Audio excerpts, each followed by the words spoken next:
कथा का कितना बड़ा सुख है कि जिस जन्माष्टमी को मनाने के लिए पूरा विश्व भर साल भर प्रतीक्षा करता है, पर नित्य कथा श्रवण करने वाले हर हफ्ते जन्माष्टमी मनाते हैं।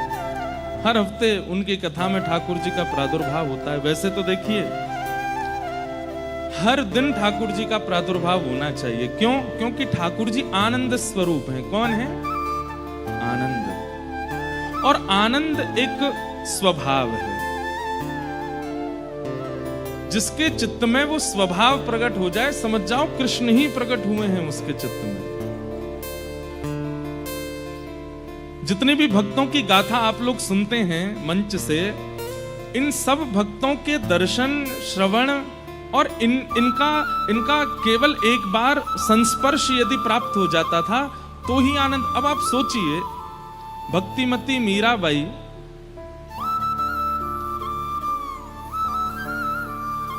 सौ 150 200 शायद 300 वर्ष से भी अधिक हो गया मीराबाई के धराधाम पर आगमन को, लेकिन आज भी उनका चरित्र कितना आनंदित करता है। तो सोचो जब वे स्वयं रही होंगी तो उनका दर्शन कितना सुख देता होगा।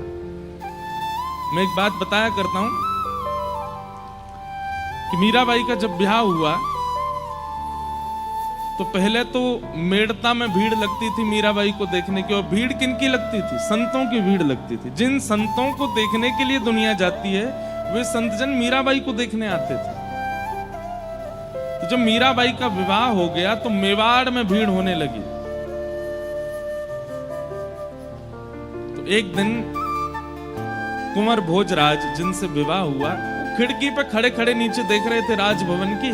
तो देखा इतनी असंख्य भीड़ संतों की लगी है और सब टकटकी लगा करके देख रहे। बोले हमें पता चलिए मीराबाई का कमरा यही है। वो इसी खिड़की से देखती हैं कभी कभी। तो जैसे ही मीराबाई खिड़की खोलती ना, नीचे से सब संत आनंदित होकर के कहते जय हो जय हो जय हो जय हो, आनंदित हो गए। तो मीराबाई कान पकड़ती, ऊपर से दंडवत करती, सब संतों पर पुष्प वर्षा करती, ऊपर से आरती करती संतों की। तो कुंवर भोजराज सोचते कि पता नहीं चलता है कि मीरा इनकी पूजा करती है कि ये मीरा की पूजा करते हैं। एक दिन भोजराज गए और संतों से जाकर के ऐसे ही बीच में बैठ करके पूछने लगे, एक बात बताइए, आप सब लोग संत हैं, विरक्त हैं, ज्ञानी हैं, महापुरुष हैं, आप सब लोग मीरा को देखने क्यों आते हैं? उसकी सुंदरता अच्छी लगती है, उसके नेत्र हैं, उसका स्वभाव मधुर है, या उसका रंग गोरा है? क्या क्या आपको प्रिय लगता क्या है? तो संतों का उत्तर सुनकर के राजकुमार के नेत्र सजल हो गए। संत क्या बोले? बोले 10-10, 15-15, 20-20 साल तक भजन करने पर भी ठाकुर जी का ध्यान चित्त में नहीं आता। वो ठाकुर जी का ध्यान केवल मीराबाई को एक बार देखने मात्र से आ जाता है। 20-20 साल तक साधना करने पर भी जो ठाकुर जी का स्मरण चित्त में नहीं आता। हम मीराबाई को देख करके जैसे ही नेत्र बंद करते हैं तो नेत्रों के आगे ठाकुर जी ऐसे खड़े हो जाते हैं कि फिर हमको कहना पड़ता है कि ठाकुर जी अब चले जाओ, हमको और भी काम है। ये मीराबाई का स्वरूप है।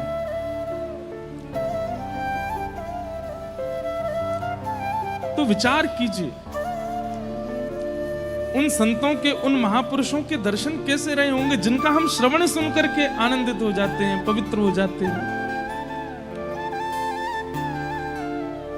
क्योंकि उनके चित्त में आनंद है। वो आनंद श्री कृष्ण है। एक बात मेरी बहुत ध्यान से सुनिएगा,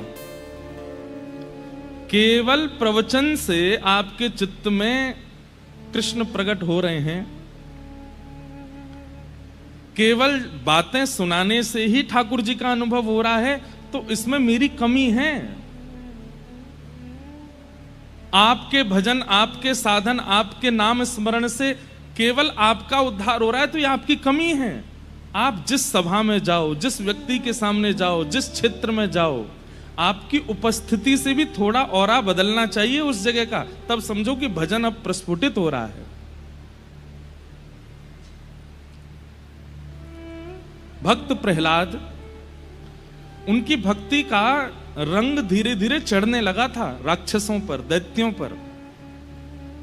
एकमात्र हिरण्यकश्यप थे, उनके ऊपर प्रभाव नहीं पड़ रहा था। बाकी तो हिरण्यकश्यप जिन राक्षसों को कहता था कि मार दो, उनके चित्त में भी भक्ति जागृत होती थी प्रहलाद जी के प्रति।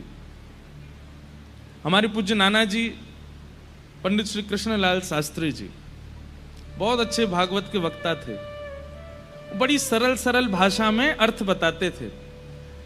तो मुझसे एक दिन बोले लाला, प्रहलाद जी की भक्ति, प्रहलाद जी के संकीर्तन में सब आके कीर्तन करने लगे, सबके चित्त में भक्ति प्रकट होने लगी, लेकिन हिरण्यकश्यप पर उसका कोई प्रभाव नहीं पड़ा।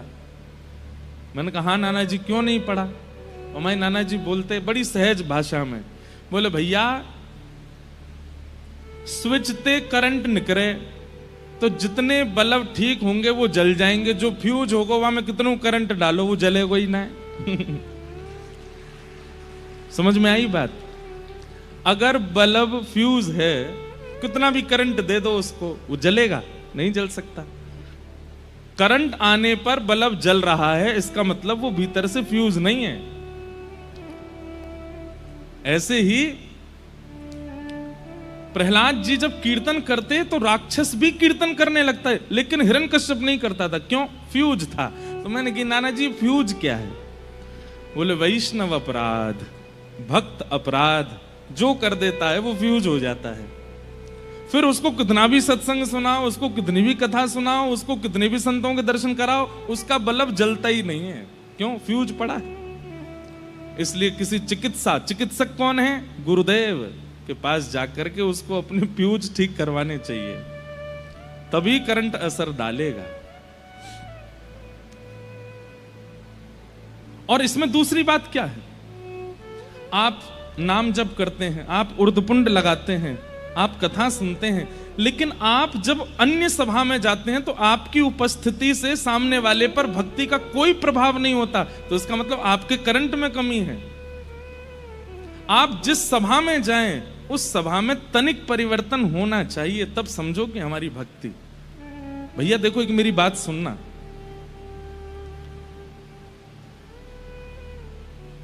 जैसे कोई व्यक्ति बहुत अच्छा भोजन बनाना जानता है, वो अगर आपके सामने आता है तो कई बार भोजन को देखे बिना ही मुंह में पानी आ जाता है।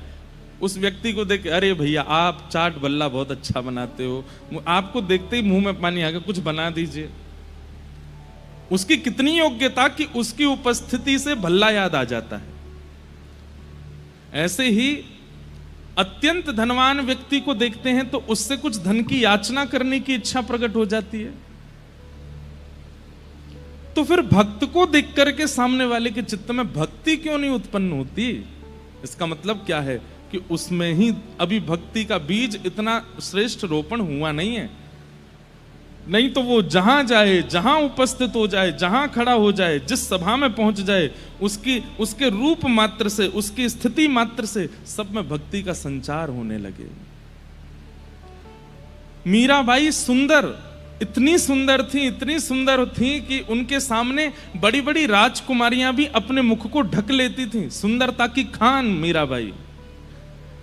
लेकिन उनकी सुंदरता देख करके किसी के चित्त में काम प्रकट नहीं होता था, बल्कि जिसके चित्त में काम है नष्ट और हो जाता था। ऐसी सुंदरता। और ये सब कब होता है? आपकी उपस्थिति, आपका रूप, आपका बोलने का ढंग, आपका व्यवहार, आपके विचार सामने वाले में परिवर्तन लाएंगे। कब? जब हृदय में आनंद श्री कृष्ण प्रकट होंगे। सुबह उठते ही सबसे पहले अपने बिस्तर पर ही बैठ करके नेत्र बंद करो। जय श्री गोविंद देव प्रभु की जय हो, श्री गोपीनाथ प्रभु की जय हो, श्री राधा मोहन प्रभु की जय हो, श्री राधा गोपीनाथ की जय हो, श्री राधा रमण लाल की जय हो, श्री राधा वल्लभ लाल की जय हो, श्री जुगल किशोर लाल की जय हो, श्री वृंदावन बिहारी लाल की जय हो, प्यारे गिरधर लाल की जय। बस प्रसन्न हो करके फिर अपने दिन को प्रारंभ। आ गए आनंद श्री कृष्ण चित्त में। उठते ही आनंदित होकर के उठिए। स्नान करने भी आनंद होके जाइए, तैयार भी आनंद हो। भले ही घर में कुछ भी उथल पुथल चल रही, आप आनंद में ही रहो। 2-4 दिन आपको प्रयास करना है, 5वें दिन से अपने आप नियम बन जाएगा। अरे कहां तक कहें, नित्य सप्तनिधियों का स्मरण करके आप उठना प्रारंभ करेंगे ना, तो 10, 15, 20 एक महीने में ऐसा होगा सप्तनिधि ही आकर के उठाएंगे स्वप्न में, अरे उठ जा, वो रह गई है। कभी गोपीनाथ जी उठा रहे हैं, कभी राधा रमण जी कहेंगे लाला उठ जा। आनंद घन श्री कृष्ण को चित्त में प्रकट करना ही जन्माष्टमी है, जन्मोत्सव है ठाकुर जी का। इसलिए बाकी सारे नियम बाद में, बाकी सारे क्रम बाद में, सबसे पहले ठाकुर जी को चित्त में विराजमान करो, उठते ही फिर अपने क्रम में जाइए। कितना अच्छा लगे मानसी सेवा में कि मन में आपने सातों निधि विराजमान कर लिए उठते ही। और फिर स्नान करने गए तो इस भाव से गए कि मैं भी नहाऊंगा या मैं भी नहाऊंगी और इन सातन को भी नवाऊंगी। वो भी स्नान कर रहे हैं, तो स्नान करते समय भावना क्या है कि हाथ में शंख है और हाँ गोपीनाथ जी स्नान कर रहे हैं, राधा रमण जी स्नान कर रहे हैं, राधा वल्लभ जी स्नान कर रहे हैं। उसके बाद जब स्वयं वस्त्र पहने तो थोड़ी देर नेत्र बंद करके भावना रख ली कि मेरे चित्त में बैठे आनंद घन सप्तनिधि भी वस्त्र धारण कर रहे हैं। राधा रमण जी ने लाल पोशाक पहनी है, गोविंद देव जी ने पीली पोशाक पहनी है, बिहारी जी तो आज मुकुट पहनने, श्वेत बिहारी जी तो लहंगा पहने, किशोरी जी की प्रसादी पहनते हैं।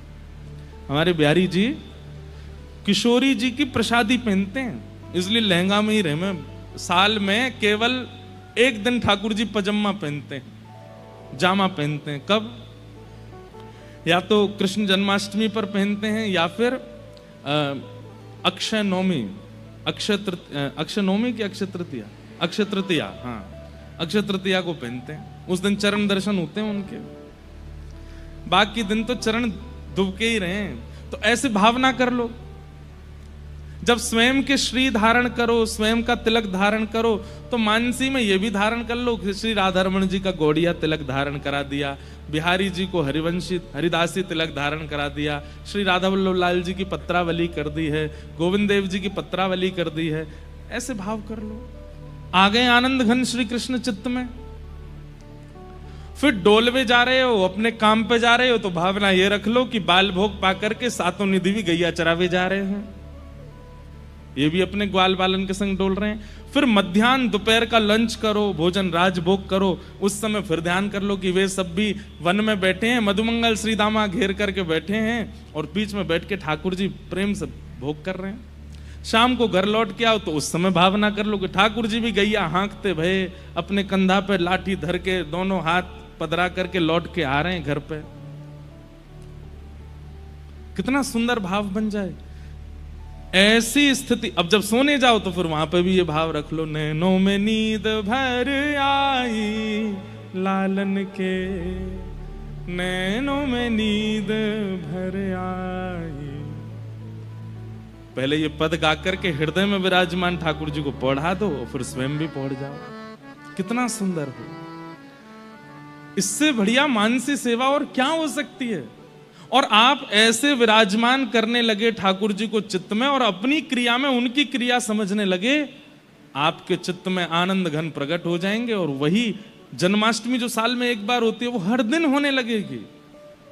फिर बिना क्रीम के ही ग्लो करेगा ये चेहरा, बिना किसी भी क्या बोलते हैं उसको प्रकार के व्यंजन करने से, बहुविधान करने से आकर्षण आ जाएगा चेहरे में। आपकी इच्छा नहीं होगी कि ग्लो आवे, आकर्षण आवे, लोग अपने आप आकर्षित होंगे। और आकर्षित भी काम से नहीं, क्रोध से नहीं, लोभ से नहीं, भक्ति से होंगे।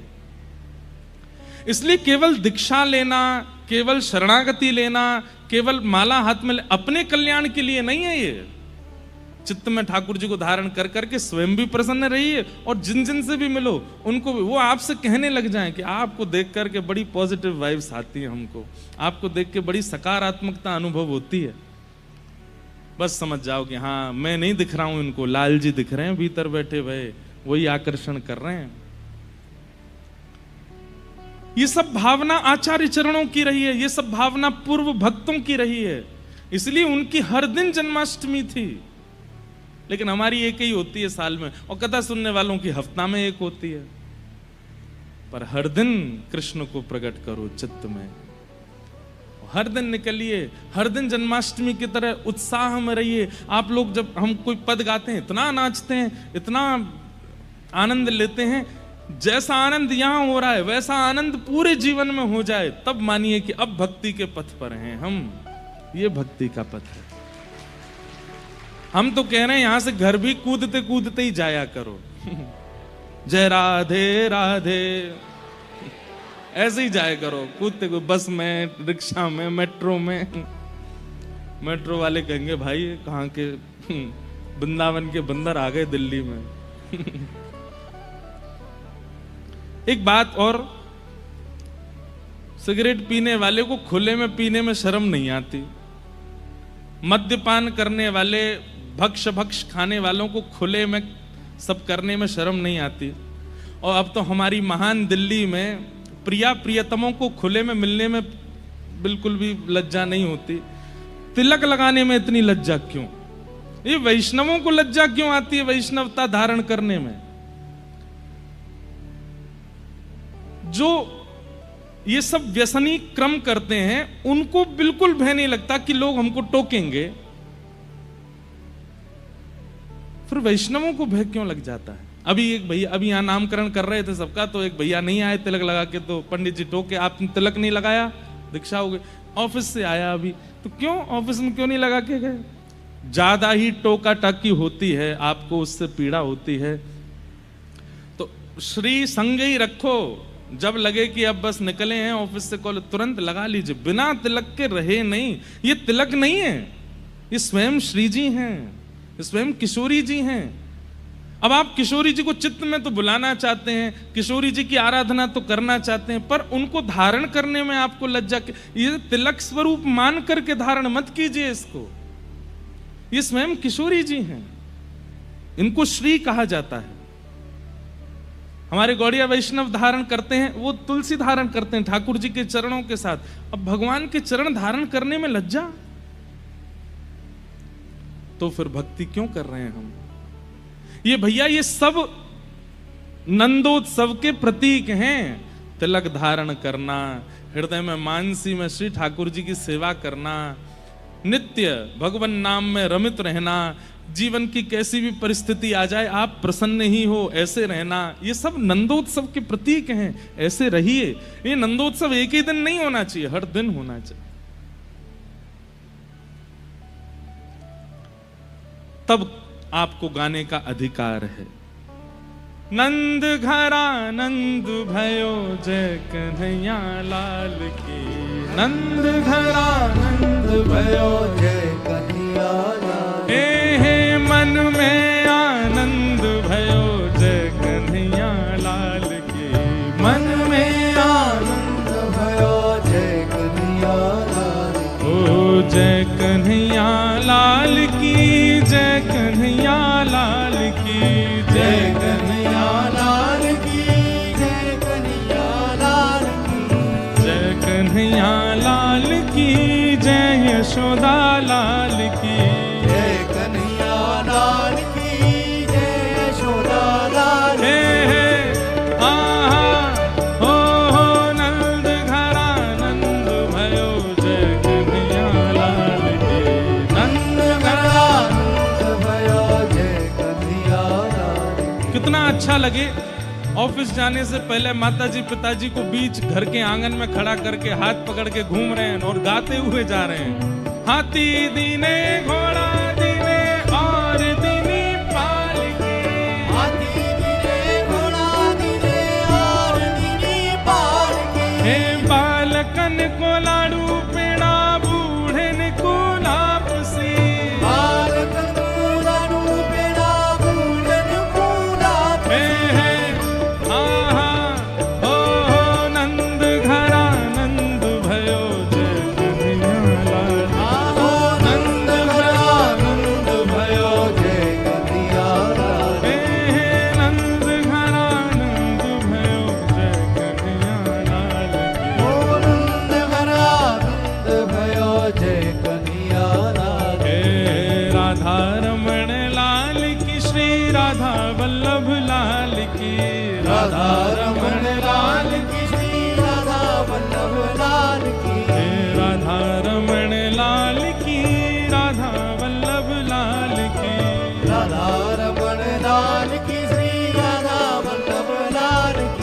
कुंज बिहारी लाल की, श्री गिरधर गोपाल की, कुंज बिहारी लाल की श्री गिरधर गोपाल की।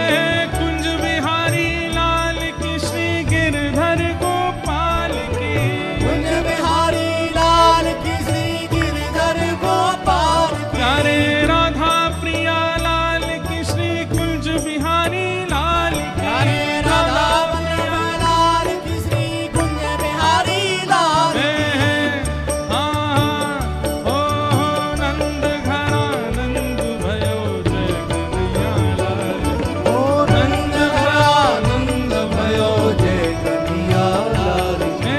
नंद घरा नंद भयो जय कन्हैया लाल। ओ नंद घरा नंद भयो जय कन्हैया लाल। नंद घरा नंद भयो जय कन्हैया लाल की। नंद घरा नंद भयो जय कन्हैया लाल। बोल नंद के लाला की जय। विराज जाओ। हो गई हर दिन जन्माष्टमी। और जन्माष्टमी का अभिप्राय ही क्या है? हर दिन हृदय में आनंद का प्रादुर्भाव होना। और क्षमा कीजिएगा, आलू पराठा खाने से आनंद नहीं आता, सुख मिलता है। हमारे पूज्य पिताजी कहते हैं, लोग कहते हैं रसगुल्ला खाया आनंद आ गया। आनंद नहीं आया, वो रसगुल्ला खाने से सुख मिलता है, कचौड़ी खाने से सुख मिलता है, छोले भटूरे खाने से सुख मिलता है। उसको सुख क्यों कहते हैं? क्योंकि उसकी एक मात्रा है, उसके अधिक सेवन से आपको सुख नहीं मिलेगा। एक सीमित है, सीमित से ज्यादा जैसे ही आप उसका उपभोग करोगे तो वही वस्तु आपको कष्ट देने लगेगी। और जिस वस्तु से कभी ना कभी कष्ट मिलेगा वो आनंद नहीं हो सकती। ध्यान से सुनिएगा,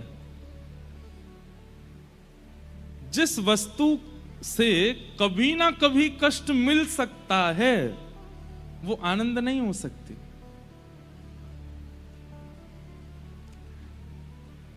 बुरा नहीं मानिएगा, माता पिता जब उनका ब्याह हो जाता है तो उनकी बड़ी इच्छा होती है कि एक संतान हमारे घर में हो। जब संतान हो जाती है इतने खुश होते हैं माता पिता, इतने प्रसन्न होते हैं। श्री जी की कृपा से हमारे घर लाला भयो लाली भाई जो भी, धीरे धीरे वो बड़ा होने लगता है। जैसे ही घुटनों पर चलने लगता है, जैसे उसके 2 दांत निकल जाते हैं, हाथ पांव निकलने लगते हैं, फिर वो निकल के भागता है। और फिर तोड़ फोड़ मचा, पूरे घर पे ड्राइंग बना दी, कहीं डायनासोर बने हैं, कहीं नाग बने हैं, कहीं कुछ भूत बने हैं।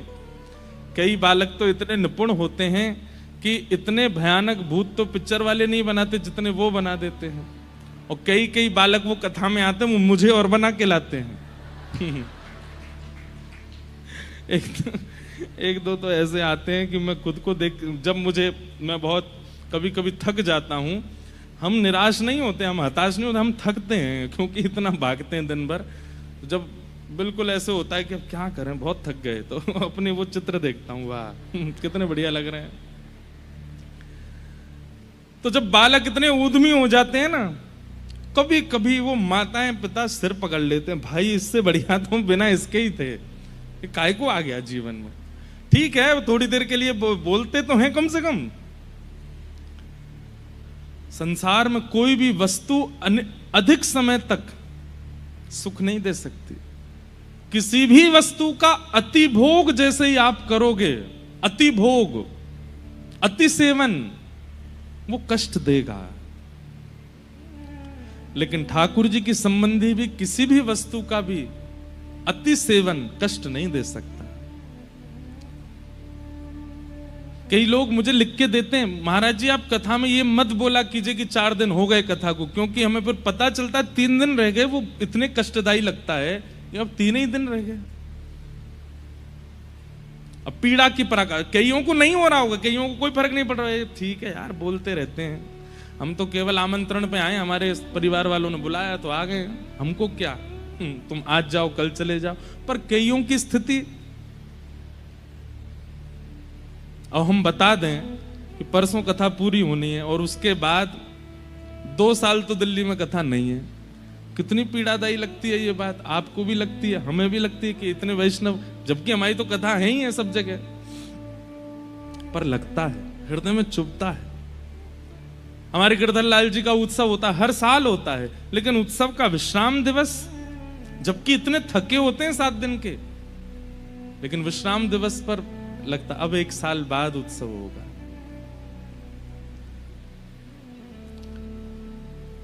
एक बात और कहें, जन्मदिन होता है ना लोगों का, ये जन्मदिन भी 25 की उम्र तक ही अच्छे लगते हैं, और जो 25 के नहीं हुए हैं वो अभी देख लेना, 25 के बाद जब 26वां जन्मदिन आएगा ना, अच्छा नहीं लगेगा। 27वें जन्मदिन में हो गए, ठीक है यार, ये तो कोई ऐसा, जैसे मतलब अच्छा तो लगता है, पर बचपन में जैसा एक्साइटमेंट होता था वो खत्म होने लगता है, धीरे धीरे कम हो जाता है। लेकिन ठाकुर जी के संबंध का, अब जन्माष्टमी, कभी एक्साइटमेंट उसमें कम नहीं होता। 80 बरस के हो जाओगे तो भी सुख ही मिलेगा। क्यों? क्योंकि वो सुख नहीं है, वो आनंद है, जिसका अति सेवन पीड़ा ना देता हो, वो श्री कृष्ण है। ऐसे श्री कृष्ण नंद भवन में आज प्रकट हुए हैं। नंदस्त्वात्मज उत्पन्ने जाता ह्लादो महामना आहूय विप्रान् वेदज्ञान स्नातः सुचिरलंकृतः वाचयित्वा स्वस्तेनं जातकर्मात्मजस्य वै कारयामास विधिवत् पितृदेवार्चनं तथा। नंद जी के घर लाला भयो है, और कैसो लाला भयो है, अब सोचिए, सुनिएगा, ये ब्रज की लीला है। ब्रजवासियों ने, एक तो होता है कि आपने बालक का दर्शन किया, बालक को देख लिया और उसकी सुंदरता देख करके आप आनंदित हो गए, पर यहां ब्रज में स्थिति ऐसी हो रही है, सब लोग इधर देखो, ध्यान से सुनो, जिसके कान में ये स्वर पड़ता है ना कि नंद जी के लाला भयो है, तो उसके नेत्र अपने आप बंद हो जाते हैं और उसको घर बैठे बैठे ही ठाकुर जी की झांकी दिखने लगती है। उसको वही अनुभव होने लगता है, आहा, ऐसे नील वर्ण की कांति होगी, गोल मटोल से गाल होंगे, कमल जैसे नेत्र होंगे, मधुर मधुर हाथ होंगे, और वो वही नृत्य करने लगता है। ऐसी स्थिति बन गई। बंधुओं, एक बात बताएं आपको, संसार के किसी भी व्यक्ति को बिना देखे आप उसकी व्याख्या सुनकर के उसकी मूर्ति चित्त में नहीं बना सकते। एकमात्र श्री कृष्ण हैं जिनकी व्याख्या उनकी प्रतिमा को प्रकट कर देती है, जिनकी व्याख्या, जिनका कथन उनके रूप का लावण्य प्रकट कर देता है। एकमात्र कृष्ण ही है। और ये अनुभव करके देख लीजिएगा, कोई घर में विवाह का संबंध आवे, आप बिना फोटो देके पूछो लड़का कैसा है, उसके ऐसे सुनहरे बाल हैं, 6 फीट की हाइट है, ऐसे उसके हाथ हैं, ऐसे उसके पैर हैं, आप स्वरूप बना ही नहीं पाओगे। लेकिन आपने श्री कृष्ण को नहीं देखा है, और कोई व्याख्या कर दे, व्याख्या सुनते ही आपके चित्त में अपने आप स्वरूप प्रकट होने लगेगा। ये क्वालिटी केवल श्री कृष्ण की और किसी में नहीं है। वंशी विभूषित करा नवनीरदाभात पीतांबरारुणबिंब फलाधरोष्ठात् पूर्णेन्दु सुंदर मुखारविंद नेत्रात् कृष्णात् परम किमपि तत्त्वमहं न जाने।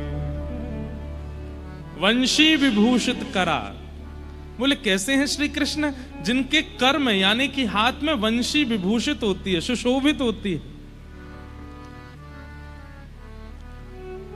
पीतांबर धारण करते हैं, नवनील दाभात, उनका श्रीअंग कैसा है, बोले जैसे कोई नीला गहरा पानी हो ऐसा रंग है ठाकुर जी का। उसके ऊपर पीतांबरी पहनते हैं, और ठाकुर जी की पीतांबरी कैसी है, हमारे श्री ठाकुर जी पीले वस्त्र पहनते हैं, लेकिन पीले भी झीने पहनते हैं। ध्यान से सुनिएगा, शीतकाल में ठाकुर जी, सर्दियों में मोटे कपड़े पहनते हैं, पर ग्रीष्म काल में ठाकुर जी झीने वस्त्र पहनते हैं। झीने मतलब कि भीतर की जो श्याम वर्ण कांति है वो बाहर दिखती है ठाकुर जी की, ऐसे वस्त्र पहनते हैं। पीतांबरा अरुण बिंब फलाधरोष्ठात। उनका मुखमंडल कैसा है? बोले एक कमल की जैसी आकृति मुखमंडल, सब कमल जैसा ही है ठाकुर जी का। अद्भुत सुंदर ठाकुर जी के ओष्ठ हैं। ठाकुर जी के होठ कैसे हैं? जैसे एक धनुष की आकृति होती है ना, सुंदर धनुष की आकृति, बीच से ये जाते हैं ऐसे, और फिर नीचे से जो उसका जो प्रत्यंचा होती है उसको थोड़ा सा खींचा जाए तो ठाकुर जी के होठ प्रकट हो जाएंगे, ऐसे होठ हैं।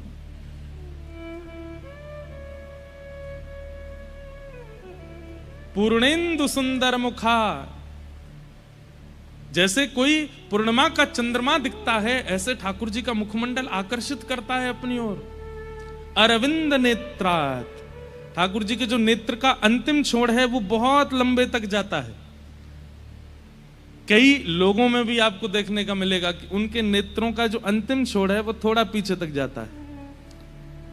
आप लोग मत करना, नहीं तो पड़ोसियों की तरह लगोगे। वो वाला ये पीछे नहीं।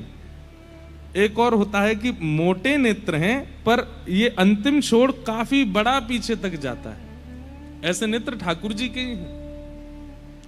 इसलिए ठाकुर जी की जो ये काली माँ है ना बीच की, ये जब ऐसे तिरछे देखते हैं हम यहीं तक देख सकते हैं, पर ठाकुर जी यहां तक भी देख लेते हैं, वो ऐसे घूम जाती है।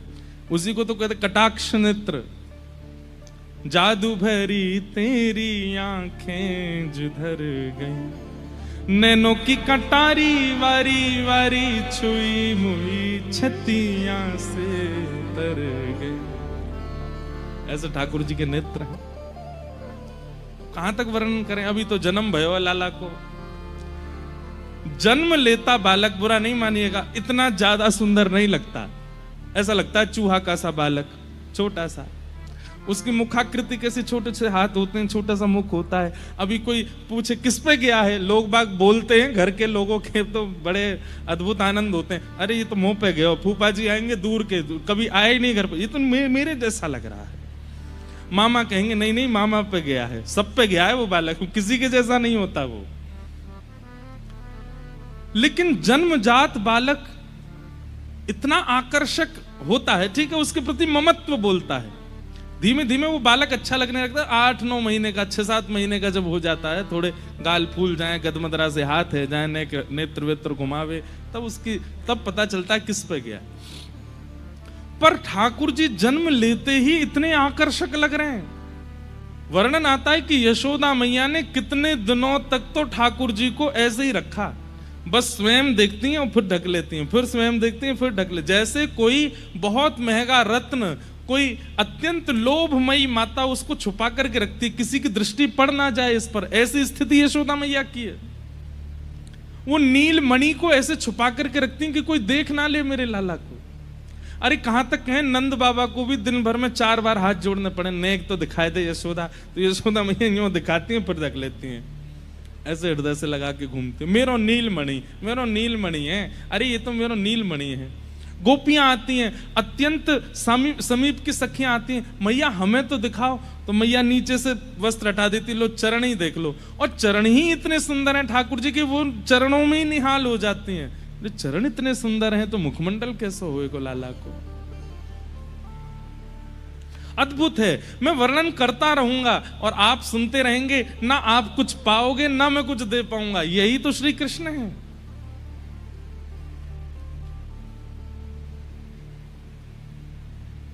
ब्राह्मणों ने जाकर के स्वस्ति वाचन किया, ठाकुर जी को आशीष प्रदान किया। सब ब्रजवासी बड़े आनंद में नाच रहे हैं, निमग्न हो रहे हैं। 6 महीने तक नंदोत्सव ऐसे चलता रहा जैसे रात भर ही चला हो। 6 महीने ऐसे व्यतीत हो गए जैसे एक रात्रि निकल के गई हो। यह स्वभाव है संसार का कि यहां कष्ट के क्षण बहुत लंबे लगते हैं और आनंद के क्षण चुटकी के समान लगते हैं, जल्दी जल्दी निकल जाते हैं। लेकिन फिर भी हम जितना भी आनंद अनुभव करते हो, घर में ब्याह हो रहा है, 4 दिन का फंक्शन चल रहा है, तो 4 दिन जैसे ही पूरे होते हैं ना, तो फिर सब लोग बात करते हैं, ऐसा लगा कि अभी तो शुरू हुआ था, अभी पूरा हो गया। लेकिन यहां 6 महीने निकल गए। इतना लंबा समय किसी हम लोगों को अनुभव नहीं होता। 6 महीने बाद ग्वाल बाल आपस में चर्चा करते हुए कह रहे हैं, भैया रात भर है गई नाचते नाचते, देख तो ले नंद को लाला कैसो है। तब कोई आके बोलो रात भर ना नाचे, 6 महीना निकल गए। बोले 6 महीना निकल गए। हाँ, सोचो आनंद की क्या स्थिति रही होगी। भागवत जी में वर्णन आता है, अवाद्यंत विचित्राणी वादत्राणी महोत्सवे। बोले कैसा महोत्सव मनाया आनंद भवन में। पहली बात तो कोई भी बुरा नहीं मान रहा है, किसी के ऊपर चढ़ रहे हैं, किसी के वस्त्र फाड़ रहे हैं, किसी को उठा के फेंक रहे हैं, किसी के ऊपर नाच रहे हैं, कोई बुरा नहीं मान रहा है, सबको सुख ही मिल रहा है। कोई किसी और के साथ में जैसे आनंद की चरम स्थिति होती है कि दूसरे को परेशान करो, लेकिन यहां परेशान होने वाला भी कह रहा अरे तो जितनो है सके कल ले भैया, नंद जी के लाला भयो तो कु बधाई। पहली बात। दूसरी बात, किसी को भोजन की सुध नहीं है। इन 6 महीनों में ब्रजवासियों ने क्या खाया ये उनको खुद नहीं पता। प्यास कब लगी है, पानी कब पिया है, इसका भी उनको भान नहीं है। सोए कब है ये पता नहीं है। और ये जितने भी संगीत के साज हैं, इनका तो एक समय है, उतनी देर ही बज सकते हैं। तो बोले 6 महीने तक फिर क्या बज रहा था। तो कहते हैं हमारे वेदव्यास जी महाराज, अवाद्यंत विचित्राणी। बोले विचित्र विचित्र वाद्य बज रहे हैं। कैसे?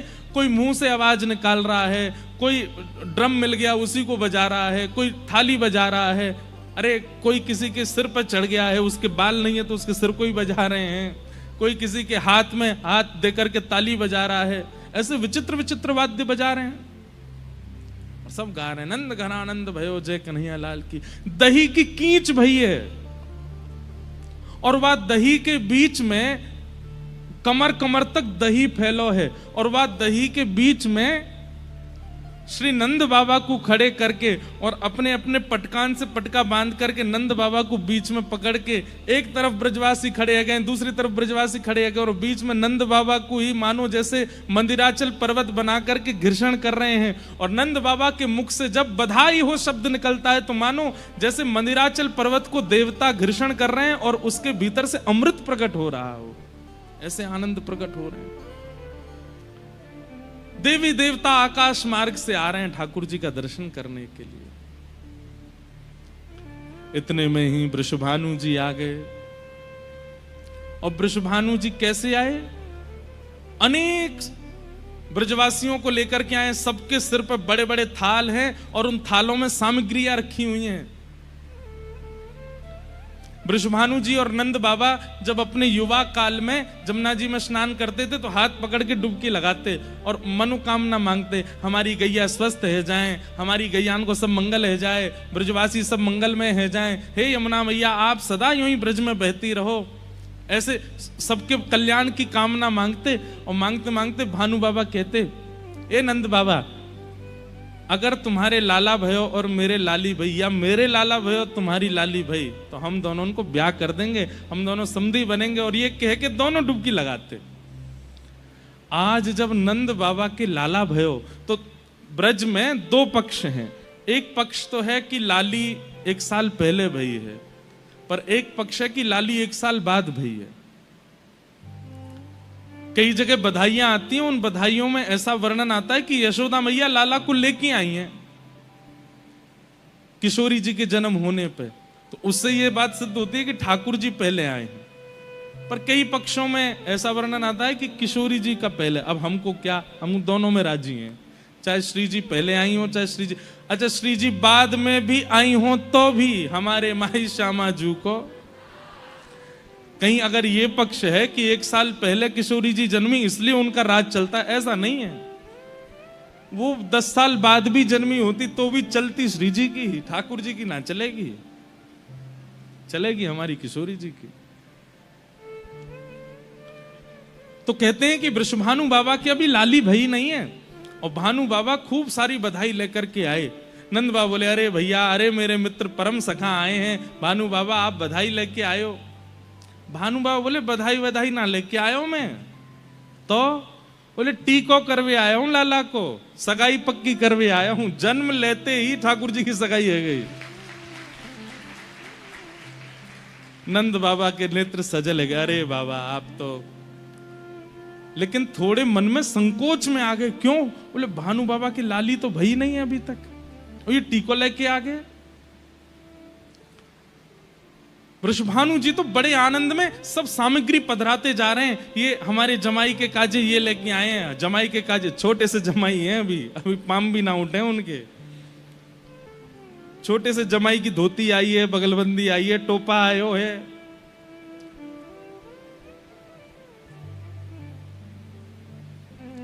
हमारे ब्रज में गाते हैं, नंद महर घर धोटा जायो। ये देखो कुछ लोगों को पता है, मैं कहूंगा नंद महर घर धोटा जायो, आपको कहना बरसाने से टीको आयो, टीको तिलक आयो ठाकुर जी को।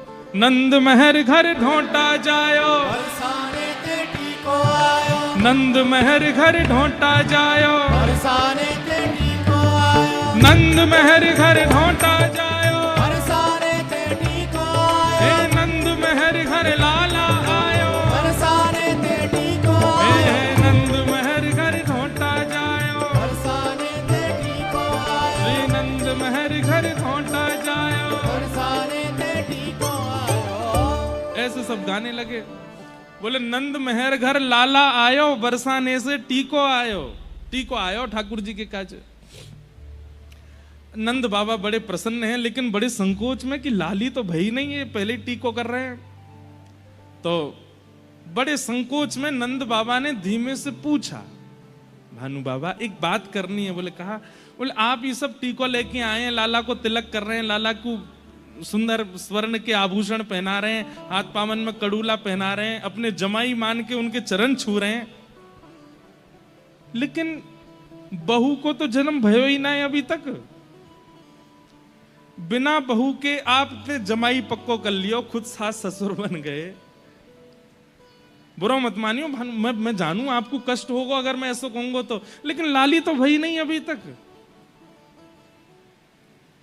भानु बाबा बोले, ए नंद बाबा, हमको ऐसी उड़ती उड़ती खबर लगी है कि तुम्हारो लाला जो है साक्षात नारायण ही आयो है, और नारायण को यदि हम तिलक कर जाएंगे, नारायण तो परब्रह्म है, परब्रह्म तुम्हारो लाला नहीं है लेकिन परब्रह्म समान है ना।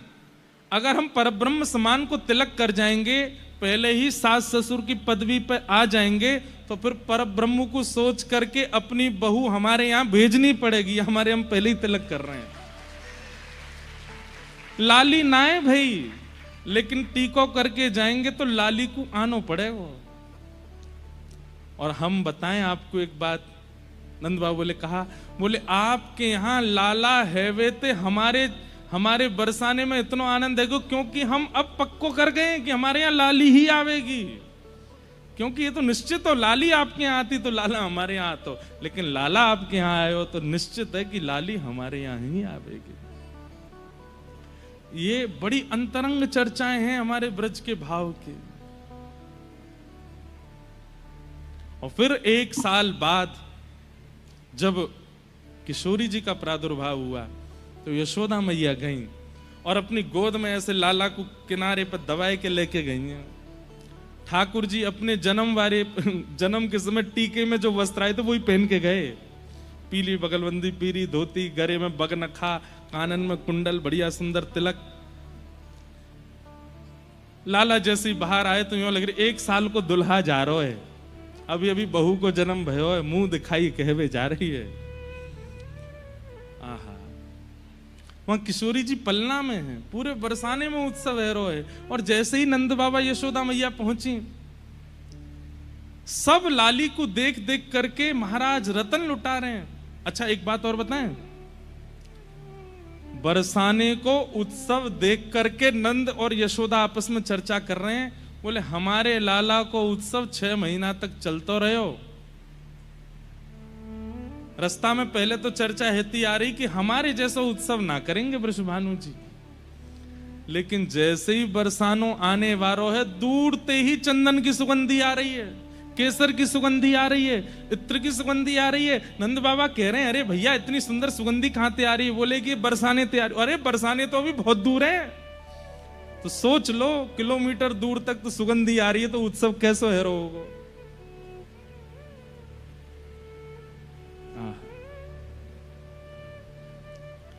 जैसे ही पहुंचे हैं महाराज, केसर कींच केवल पृथ्वी पर नहीं है, इतनी केसर के दधी काने किए हैं बरसाने में कि आकाश में जो बादल हैं वहां तक छींटे पहुंचे हैं। बादल भी केसरी रंग के है गए हैं बरसाने में। देख करके नंद बाबा आश्चर्यचकित है गए, ऐसा उत्सव कभी सुना नहीं, कभी देखा नहीं। नंद बाबा यशोदा मैया तो बोले हमारो उत्सव तो कछु ना भय हो जैसो इनको हेरो है।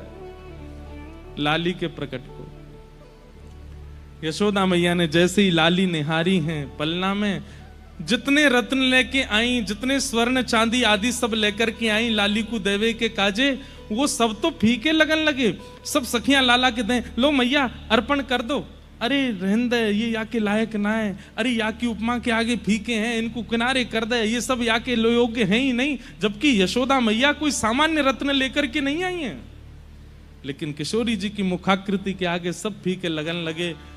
यशोदा मैया बोली मुंह पे तो कुछ है ही ना कि मैं लाली को दे सकूं। तभी दृष्टि पड़ी, और दृष्टि ना पड़ी होगी तो बगल में बैठे लाला नोच गए होंगे, मुंह तो देख लो, मैं तो रत्न हूं। यशोदा मैया की दृष्टि पड़ी, हम भाई जी है मेरे हृदय को रत्न। तो लाला लेकर के किशोरी जी पे 8 बार वार करके लाला ही अर्पित कर दिए किशोरी जी के चरणन में। बोले जय है इनको।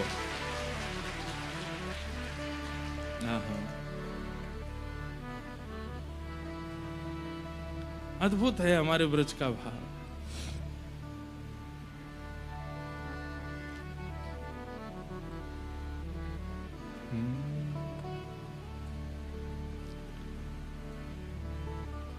अब दोनों युगल मिले तो एक पद तो गा ही दें कोई।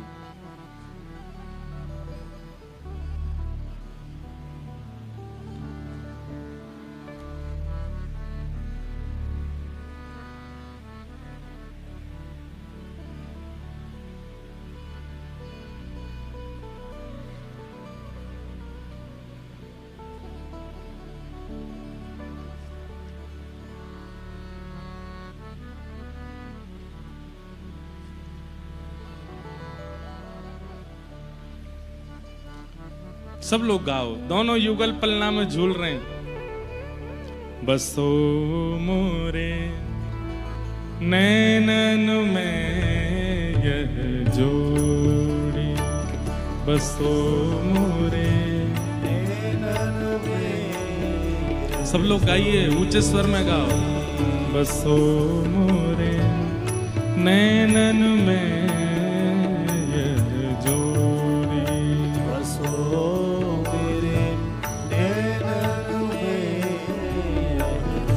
सुंदर श्याम कमल दल लोचन, सुंदर श्याम कमल दल लोचन, सुंदर श्याम कमल दल लोचन, सुंदर श्याम कमल दल लोचन।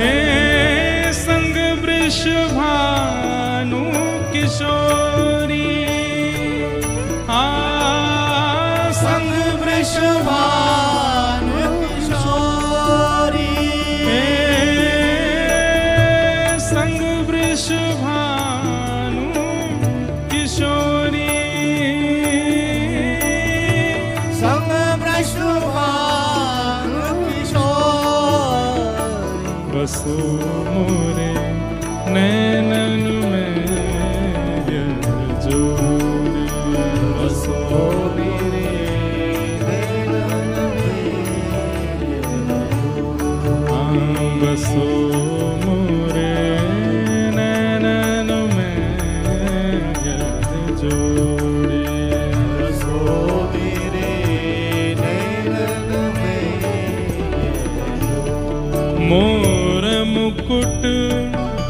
मकराकृत कुंडल मोर मुकुट मकराकृत कुंडल मोर मुकुट मकराकृत कुंडल मोर मुकुट मकराकृत कुंडल नीलांबर झकझोरी नीलांबर झकझोरी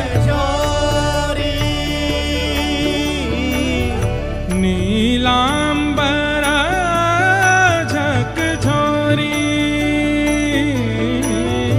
नीलांबर झकझोरी ओ सूरदास प्रभु तुमरे दरस को सूरदास प्रभु तुम्हारे दरस को सूरदास प्रभु तुमरे दरस को सूरदास प्रभु तुम्हारे दरस को कावरणो मति थोड़ी कावरणो मति थोड़ी सूरदास जी कह रहे मैं इस स्वरूप का वर्णन कैसे करूं, मेरी मति बहुत छोटी सी है। सूरदास प्रभु तुम्हारे दरस को सूरदास प्रभु तुम्हारे दरस को कावरणो मति थोड़ी कावरणो मति थोड़ी बसो मोरे नैनन में जोड़ी बसो मेरे नैनन में सुंदर श्याम कमल दल लोचन सुंदर श्याम कमल दल लोचन संग वृषभानु किशोरी संग वृषभानु किशोरी संग में राधा गोरी संग में राधा गोरी बसो मोरे नैनन में बसो मोरे नैनन में बसो मोरे नैनन में जोड़ी बसो मोरे नैनन में जोड़ी ऐसे दोनों युगल मिले हैं और पहली बार सब ब्रजवासी इनको पलना में दर्शन भये युगल के। जिनके घर युगल उपासना है, कई बार ऐसा देखने को होता है कि जन्माष्टमी पर ठाकुर जी को पलना झुला देते हैं, किशोरी जी अकेली खड़ी हैं कुंज में। नहीं, आप युगल उपासक हैं तो दोनों उनको पलना झुलाओ, दोनों उनको अभिषेक करो, दोनों उनको संग झूला, राधाष्टमी पर भी और जन्माष्टमी पर भी। आपके यहाँ युगल विराज रहे हैं तो ये दोनों एकाकार रूप ही हैं।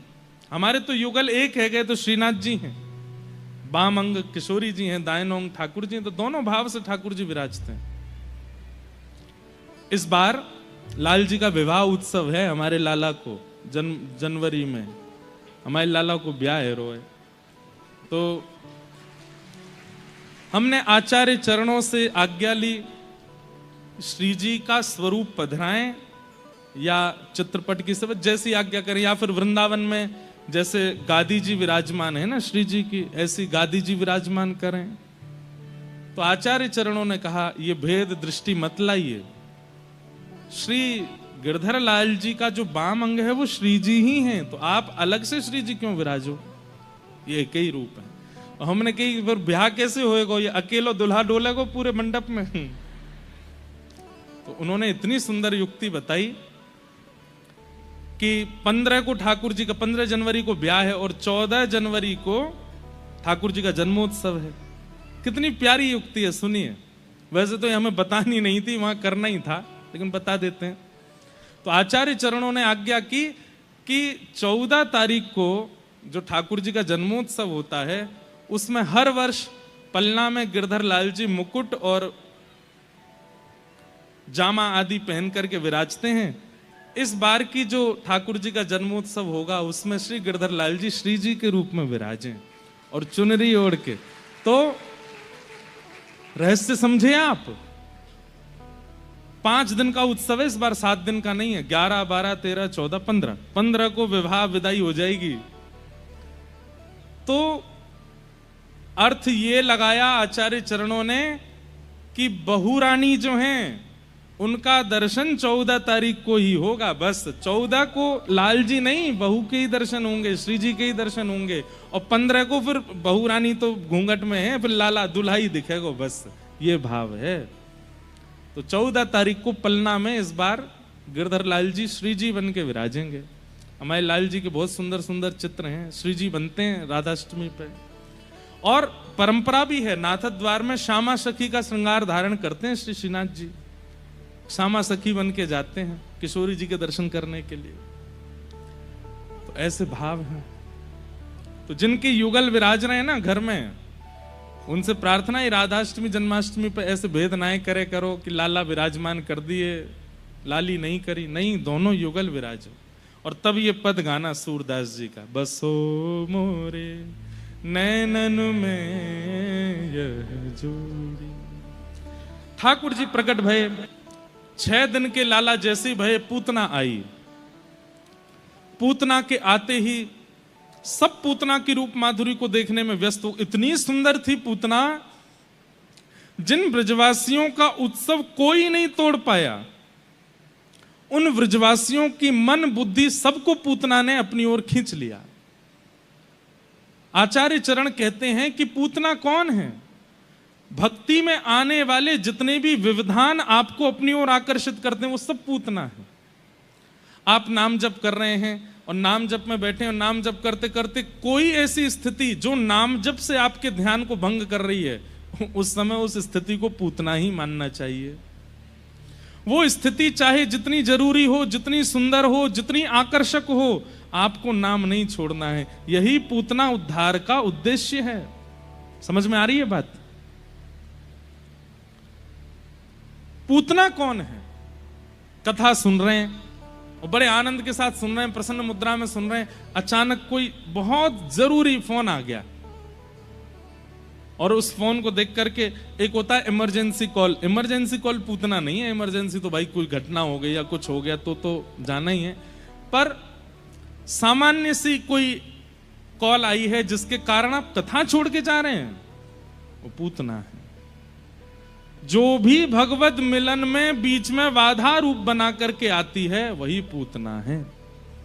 सब ब्रजवासी गा रहे हैं, नंद घन आनंद भयो जय कन्हैया लाल की। इतने में ही पूतना आई तो ब्रजवासी नाचते नाचते एक बार देखते हैं उसकी ओर और देख करके देखते रहे, अरे सुन सुन सुन, या देख कितनी सुंदर, अरे या के नेत्रन को देखियो, अब नेत्र छोड़ तो या की चाल तो देखियो, अरे या के वस्त्र। केवल पुरुष ही नहीं, गोपियां, ब्रज की जितनी गोपियां थी वे भी पूतना को देख करके आनंदित हो रही। अरे देखियो री कितनी सुंदर, हमने तो ऐसी देखी ना, जन कहां ते आ गई है।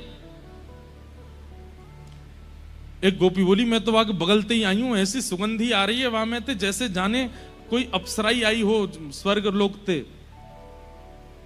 सब आकर्षित हो गए। अब सबका कीर्तन छूट गया, सबका उत्सव छूट गया, सब केवल पूतना को देख रहे हैं, सब उसके ऊपर मोहित हो रहे हैं।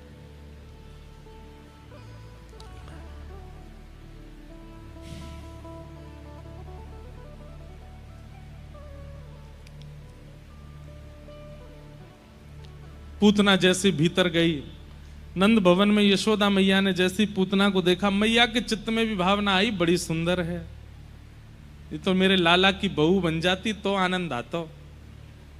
मैया बोली, ठाकुर जी गोद में लेटे हैं, 6 दिन आके हैं। मन ही मन कह रहे मैया रुक जा, दिखाऊं तेरी बहू कैसी है। अभी तेने पलस्तर देखो या को, असली चेहरा तो दिखाऊंगा मैं तो।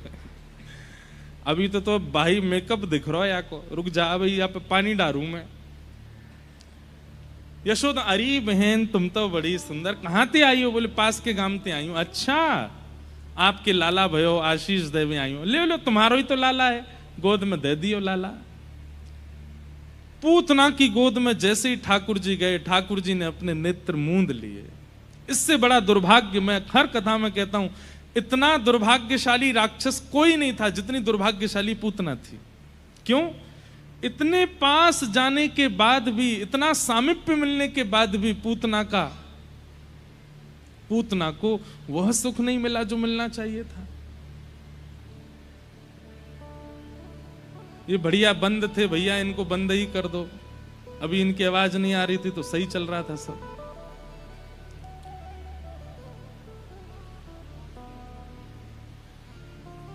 इसे ही कहते हैं पूतना। बढ़िया ध्यान लग रहा कथा में, और किसी आवाज से ध्यान चला जाए। वैसे तो बढ़िया एसी हैं, लेकिन कथा में भूल भाल जाए तो फिर एसी पूतना से ही है। तो पूतना पर सबका, तो पूतना दुर्भाग्यशाली क्यों है? इतना सामिप्य मिलने के बाद भी ठाकुर जी की नेत्रों की अधिकारिणी नहीं बन पाई। पहले दिन मैंने कथा में कहा था कि हरि के प्रिय बनना ही हमारे जीवन का कल्याण है, और पूतना अपने कल्याण से वंचित हो गई, अपना कल्याण नहीं करवा पाई। जिसको देख करके सब रीझ गए, लेकिन हरि नहीं रीझे। भैया, हम आज चौथे दिन, 5वें दिन फिर से निवेदन कर रहे हैं, अपनी संपूर्ण क्रिया इस विचारधारा से कीजिए कि वो हरि को भाए, वो हरि को सुहाए। यही जीवन का कल्याण है कि आप हरिप्रिय बन जाओ। पूतना श्रृंगार करके आइए, रूप बना करके आइए, सुंदरी बन के आइए। उसका उद्देश्य क्या था? कि ब्रजवासी मुझ पर मोहित हो जाएं, यशोदा मैया मुझ पर मोहित हो जाएं, ये सब मेरे रूप को देख करके इतना विश्वास कर बैठे मुझ पे कि मुझे कोई रोके ना, सब मुझे आगे तक ले जाएं। उसके श्रृंगार का उद्देश्य कृष्ण प्रसन्नता नहीं है, उसके श्रृंगार का उद्देश्य लोक रंजन है, सबको रिझाना है। बुरा नहीं मानिएगा, मैं आजकल जो आप श्रृंगार करते हैं उस पर मेरी टिप्पणी नहीं है, आप श्रृंगार कीजिए, पर मैं जो भाव कह रहा हूं वो मानसिक स्थिति का है। मन का श्रृंगार ऐसा होना चाहिए, बाह्य श्रृंगार तो कुछ भी करो आप, मन का श्रृंगार ऐसा होना चाहिए, आपका स्वभाव का श्रृंगार, बुद्धि का श्रृंगार ऐसा होना चाहिए कि वो राधा रमण जी को भा जाए, प्रियालाल जी को भा जाए।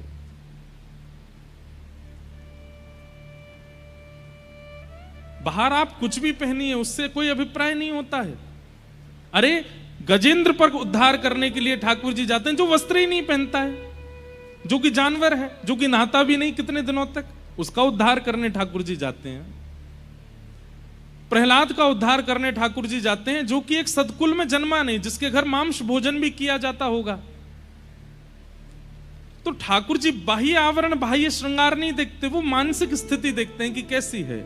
इसलिए मानसिक स्थिति का बाह्य श्रृंगार आप बढ़िया से बढ़िया करो, लेकिन जैसे आप भक्ति के मार्ग में आओगे ना, श्रृंगार की आवश्यकता पड़ेगी नहीं, नाम ही श्रृंगार करेगा। ठाकुर जी की स्मृति ही आपको सुंदर बना देगी, आपको कुछ लगाने की आवश्यकता नहीं, अपने अंगों पे अपने आप प्रकट होने लगेगा वह भाव।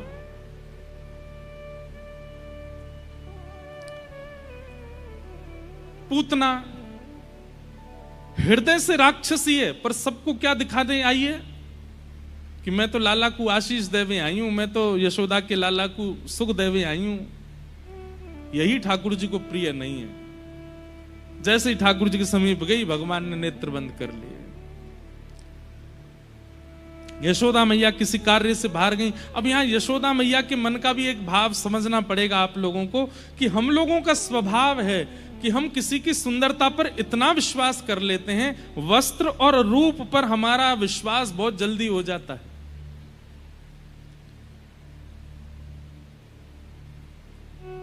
यदि सुंदर रूप ही विश्वास के पात्र होते तो श्याम सुंदर गोरे होते, सांवले नहीं। श्री कृष्ण कृष्ण बनकर के ये बात बता रहे हैं कि भैया समाज के लोगों ने हमारी ओर देखो, हम श्याम वर्ण के हैं, हम कृष्ण हैं। इस बात से ठाकुर जी आपको ये प्रत्युत्तर दे रहे हैं, ये प्रमाणित कर रहे हैं कि सुंदरता देख करके विश्वास मत कीजिएगा। यदि रूप ही सुंदर होना, रंग ही सुंदर होना विश्वास का प्रतीक होता तो हम भी गोरे बन के आते, हम श्याम बन के आए। ये बहुत बड़ा संदेश दे रहे हैं ठाकुर जी हम सबको। इसलिए भैया रूप पे बहुत जल्दी आकृष्ट मत हुआ करो।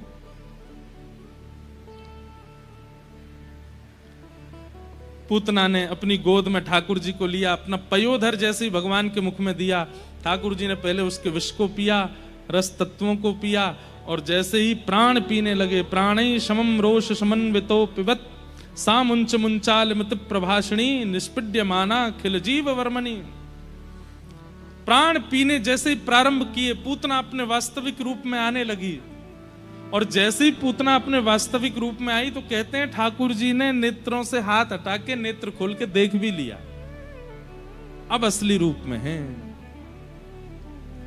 हम जैसे हैं वैसे ठाकुर जी को प्रिय हैं।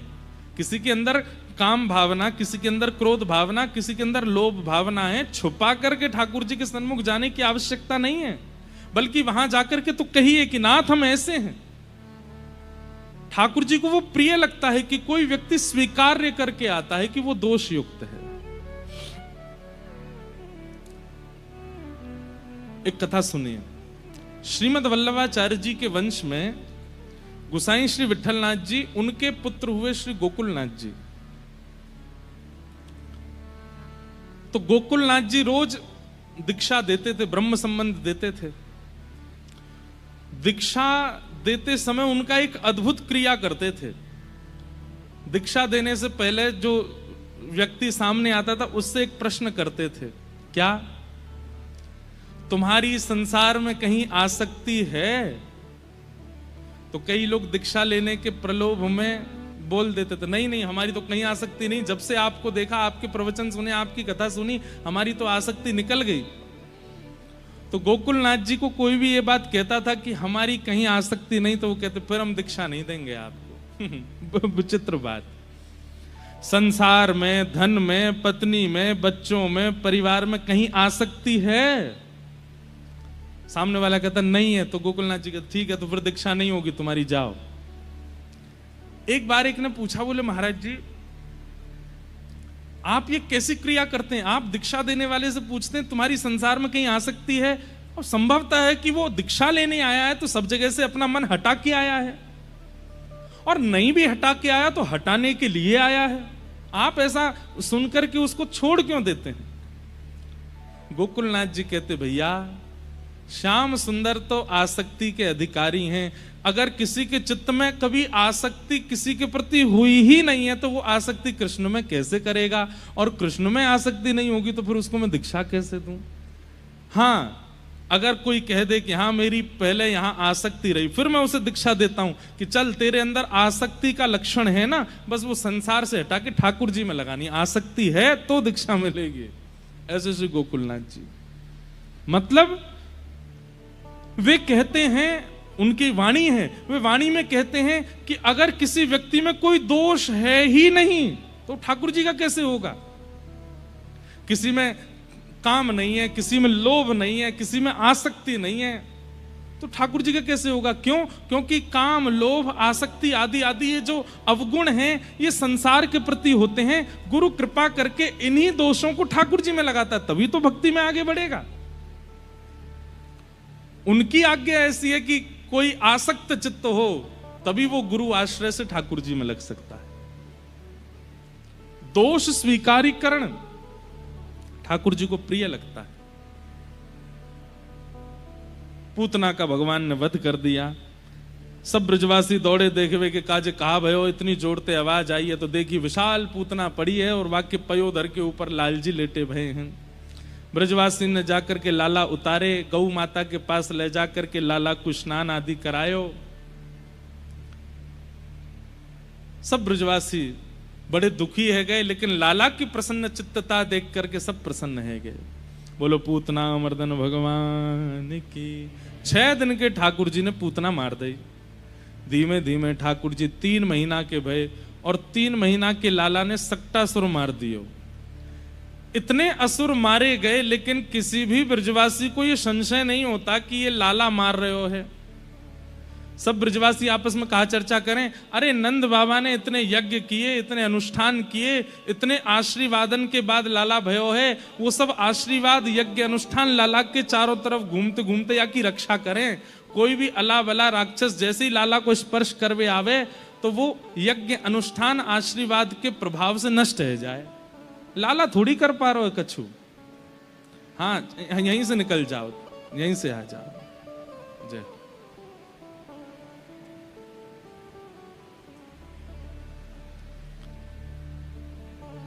ऐसी स्थिति। एक बात हम आपको बताएं, एक बार वृंदावन के एक संत हमको एक बहुत अच्छी बात बता रहे थे कि भैया दिव्य भक्तगण, दिव्य संतजन, दिव्य दिव्य भगवान के अनुयायी वे आकाश में भ्रमण करते रहते हैं और प्रतीक्षा करते हैं कि कोई ऐसे माता पिता हमको दिखें जिनका जीवन शुद्ध हो, जिनके विचार शुद्ध हो, जिनका आचरण शुद्ध हो, ताकि हम उनके घर जन्म लेवें। इसीलिए किसी भी घर में अगर कोई भक्त जन्म लेता है तो निश्चित है या तो मां या फिर पिताजी, उनके चित्त में ऐसी भक्ति होगी, ऐसी निर्मलता होगी, तभी उनके घर एक परम वैष्णव का जन्म हुआ है। लेकिन आजकल परम वैष्णव जन्म नहीं ले पा रहे हैं, तो इसके पीछे कारण भी यही है कि उन संत चित्तों ने आपको स्वीकार नहीं किया, आपके यहां आना स्वीकार नहीं किया। इसलिए हमारी प्रार्थना है, नव विवाहित जो होते हैं या विवाह जिनका होने वाला है, विवाह के बाद दोनों साथ चल के ऐसा आचरण कीजिए कि कोई दिव्यात्मा आपको स्वीकार करे और आपके घर किसी भक्त का जन्म हो, किसी वैष्णव का जन्म हो। पर आप लोग अपना आचरण शुद्ध नहीं रखते, अपने विचार और अपने खान पान में शुद्धि नहीं करते, इसलिए कोई भक्त चित्त आपको स्वीकार नहीं करता। फिर बालक तो होते हैं सुंदर, लेकिन बड़े होके वो फिर धुंधुकारी जैसे हो जाते हैं। और फिर चिंता होती है, ये बालक ऐसा क्यों हो गया, ये ऐसा क्यों हो गया, ये ऐसे क्यों करता है, ये व्यसन क्यों करता है। क्योंकि आपका आचरण शुद्ध नहीं था, इसलिए किसी भक्त चित्त ने स्वीकार नहीं किया। ठाकुर जी जहां जहां जन्मे हैं उन माता पिताओं का आचरण देखिए आप। भगवान जन्मे देव की और वसुदेव के यहां, लेकिन ठाकुर जी को जितने देव की वसुदेव प्रिय थे उतने ही नंद यशोदा का आचरण भी प्रिय है। इसलिए जन्मे भले ही वहां, लेकिन पालन करवाने के लिए नंद यशोदा के पास चले गए। इसलिए हमारी प्रार्थना है, नव युवती युवकों से विवाह हो जाने के पश्चात थोड़ा जीवन व्यवस्थित जिया कीजिए, जब तक संतान ना आवे।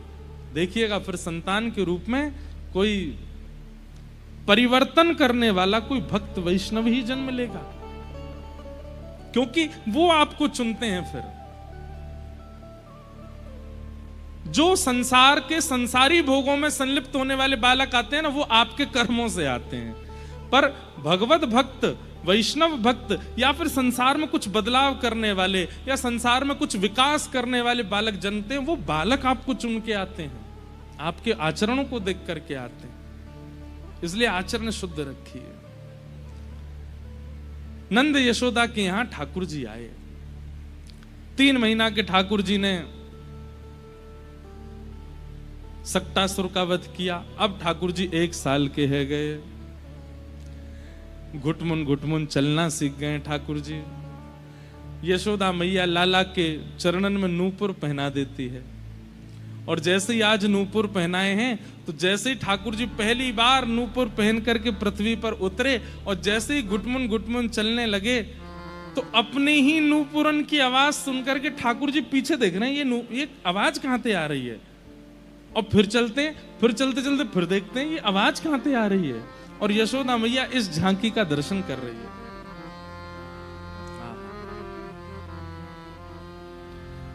हमारे सूरदास जी का एक बहुत सुंदर पद है।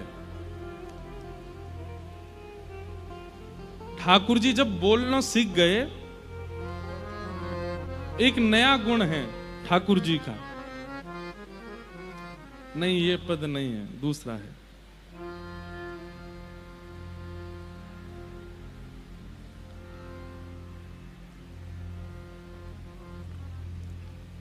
नूपुर से चलना सीख गए, धीमे धीमे ठाकुर जी बोलना सीख गए। मैया बोले, बाबा बोले, गैया बोले। सबसे पहले ठाकुर जी ने गैया बोला। सूरदास जी का इतना सुंदर पद आज सुबह ही पढ़ रहा था मैं सोचा आज सुनाएंगे सबको, कि ठाकुर जी बोलना सीख गए। और जैसे ही बोलना सीखे तो ठाकुर जी क्या करते हैं, सबका नाम गा गा करके बुलाते हैं। ठाकुर जी मैया नहीं बोलते, मैया भी गाते हैं। बाबा भी बाबा नहीं बोलते, बाबा भी गा करके बोलते हैं। दाऊ दादा के पास जाना हो तो दाऊ दादा को नाम भी गा करके बोलते हैं। हाँ हाँ,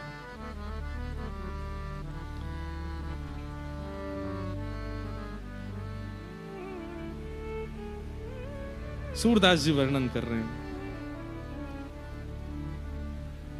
हे हरि अपने आंगन कछु गावत, हे हरि आंगन कछु गावत, हे हरि अपने आंगन कछु गावत, हे हरि अपने आंगन कछु गावत। आप सब इस झांकी का दर्शन करो। सूरदास जी को दर्शन हो रहे हैं, कैसे गा रहे हैं ठाकुर जी, कैसा स्वरूप है। आंगन में बैठे हैं छोटे से लाला और कुछ गा रहे हैं। क्या गा रहे हैं? हे हरि अपने आंगन कछु गावत, हे हरि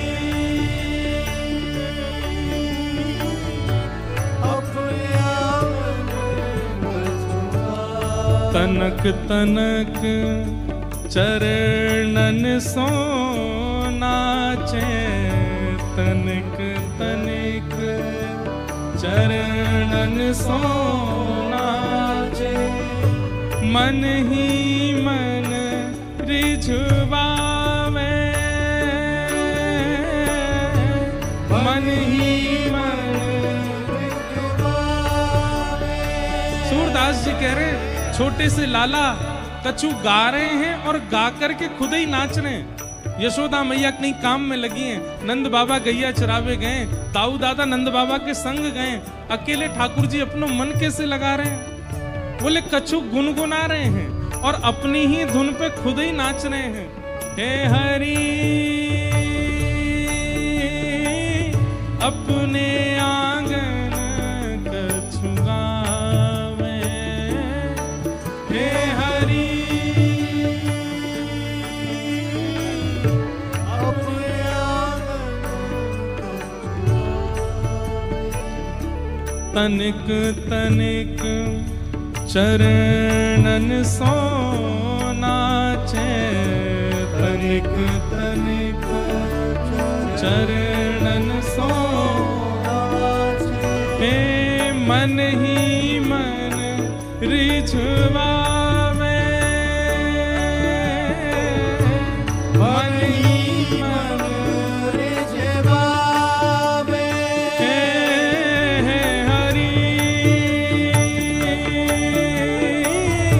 अपने आंगन कछु गावे, हे हरि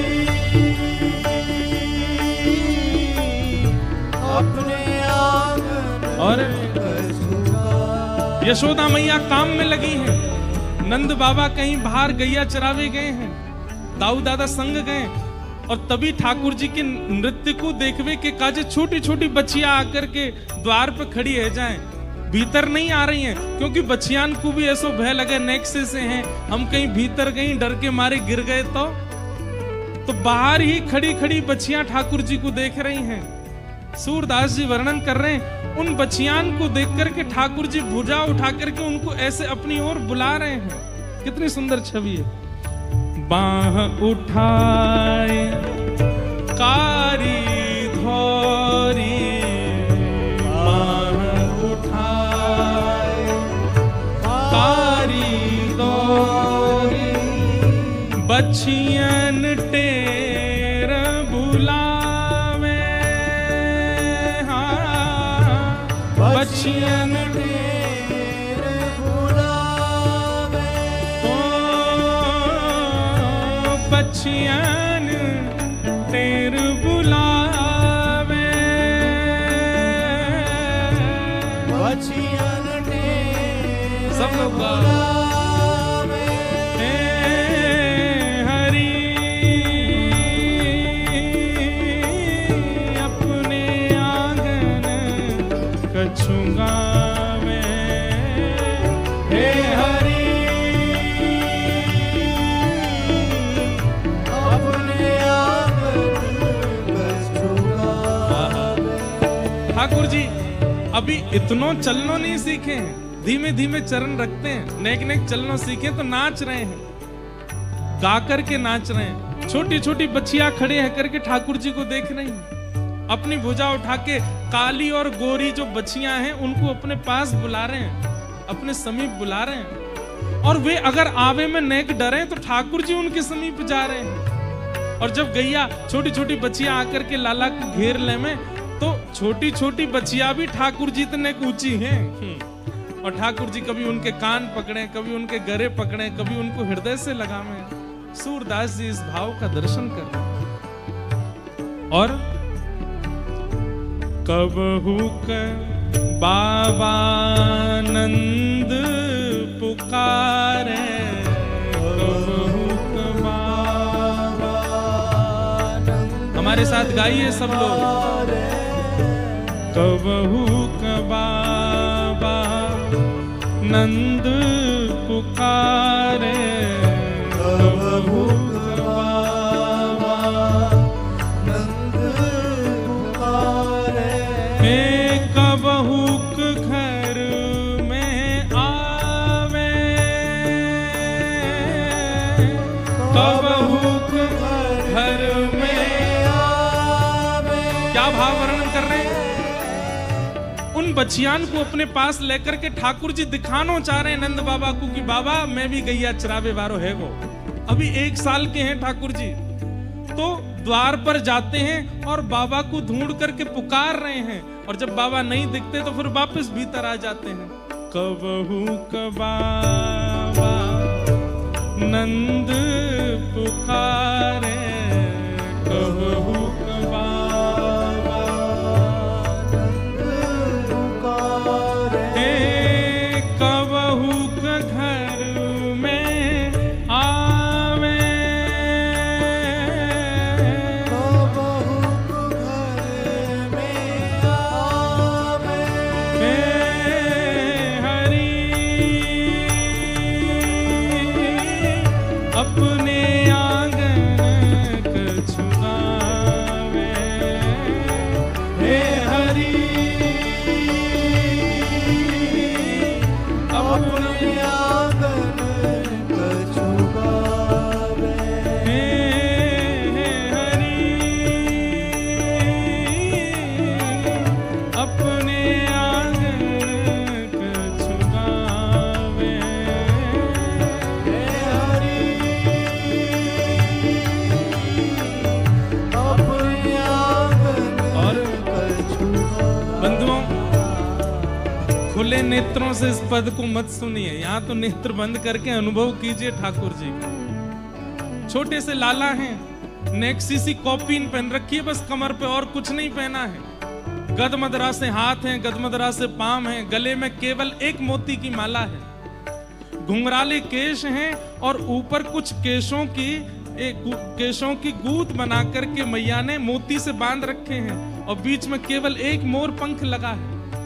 बड़े बड़े कमल जैसे नेत्र हैं, नीलांबर हैं ठाकुर जी, और एक हाथ में गोरी बछिया और एक हाथ में धौरी बछिया को लेकर के ठाकुर जी आंगन में कछु गा रहे हैं। कहाँ गा रहे हैं कोई समझ नहीं आ रहा, बस कछु गा रहे हैं और नाच रहे हैं। थोड़ी देर ऐसी लीला करने के बाद ठाकुर जी के मन में कौतुक हुआ कि अब और कहाँ करूं। तो यशोदा मैया अपने काम में गई है, तो लाला के काजे नेक्स्ट 100 लोना मक्खन एक मट्टी के पात्र में धर के गई है किनारे पे। लाला को भूख लगेगी तो मक्खन खाए लेगो। अब ठाकुर जी को तो पेट भरो भयो है, लेकिन ठाकुर जी सोचे ये बचिया बचिया आई हैं, इनको कछु खवाए दूं, लेकिन हाथ में मक्खन लेके नाए पवा रहे हैं, तो कैसे पवा रहे हैं? सुनिए सूरदास जी की वाणी। माखन तनक आपने कर ले, माखन तनक ले आपने कर ले, माखन तनक आपने कर ले, माखन तनक आपने और तनक बदन पे लगावे, तनक बदन पे लगावे, अपने भुजा पे, अपनी कमर पे, अपने कंधा पे, सब जगह मक्खन लगा लें और बचियान के बीच में जाके बैठ जाएं। अब बचिया अपनी जीभ निकाल के कभी लाला को यहाँ से चाट रही है, कभी यहाँ से चाट रही है, कभी कमर पे, और जब गैया वो बचिया जीभ निकाल के चाटे तो नेक्स्ट से ठाकुर जी कभी गिर जामे, कभी पड़ जामे, जोर जोर से हंसें और बचियान को अपने अंक में भर ले में। और ये सुख ठाकुर जी कर रहे हैं, एकांत में सुख ले रहे हैं। सूरदास जी वर्णन कर रहे हैं, ठाकुर जी अपने प्रतिबिंब से बहुत प्रेम करते हैं। ध्यान से सुनिएगा। लाल जी ने 1 साल तक तो अपना प्रतिबिंब देखा नहीं, शीशे में खुद को देखा नहीं, और 1 साल बाद जब एक दिन ठाकुर जी ने अपने आप को शीशे में देखा, तब से ठाकुर जी कछु भी क्रिया करेंगे वह शीशा के सामने जाके ही करें। क्यों? इसका प्रकट अर्थ तो यह है कि लाला अपने प्रतिबिंब को देख करके खुश है रहे हो है, लेकिन इसका प्रकट अर्थ यह है कि प्रतिबिंब में जो स्वरूप है वो किशोरी जी हैं, प्रतिबिंब का जो स्वरूप है वो श्री लाडली जी हैं। तो कोई भी लीला करते हैं ठाकुर जी प्रतिबिंब के सामने चले जाते हैं। आहा, दोनों बचियान को लेकर के अब ठाकुर जी वह खंभ के पास गए हैं जहां प्रतिबिंब लगो भयो है, और सूरदास जी कह रहे हैं, कबहू कचिते प्रतिबिंब खंभ में, कबहू कचिते प्रतिबिंब खंभ में, कबहू कचिते प्रतिबिंब खंभ में, कबहू कचिते प्रतिबिंब खंभ। और जो माखन अपने अंग पे लगायो, बचियान को खवायो, स्वयं खायो, नेक्स्ट 100 माखन अपने हाथ में लेके जामे और अपने खंभ में दिखवे वाले प्रतिबिंब के मुखमंडल पे वह मक्खन को लगामे। आहा, कबहू कचिते प्रतिबिंब खंभ में, कबहू कचिते प्रतिबिंब खंभ में, माखन लिए खवावे, माखन लिए खवावे, हरि अपने आंगन छुपावे, हे हरि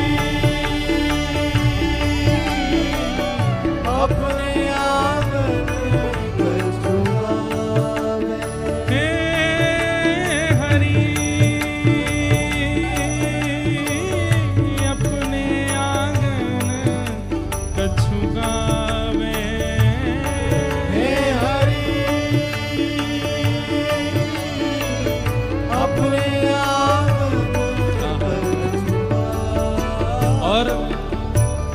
इतने में ही यशोदा जी वहां आ गई। और यशोदा जी कहां देख रही हैं?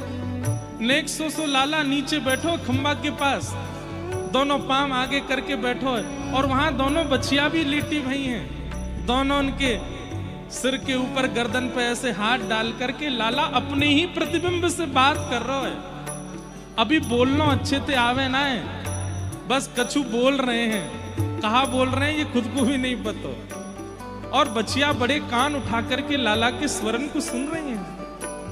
और तभी यशोदा मैया आकर के देखे तो श्री ठाकुर जी के अंग पे जगह जगह गैया ने मक्खन चाटो है, तो ऐसे लग रहे हैं जैसे शालिग्राम को इत्र लगा दिए हो। चमक रही है ठाकुर जी की भुजा, चमक रहे हैं ठाकुर जी के अंग प्रत्यंग, मुख पे नेक मक्खन लगो है। अपने मुखमंडल को देख के कछु चर्चा कर रहे हैं, और बीच बीच में कछु गान लगे।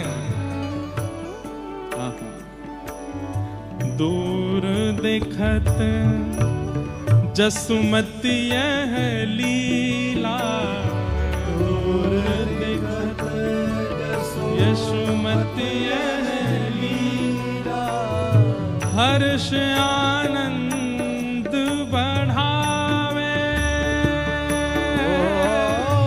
हर्ष आनंद बढ़ावे।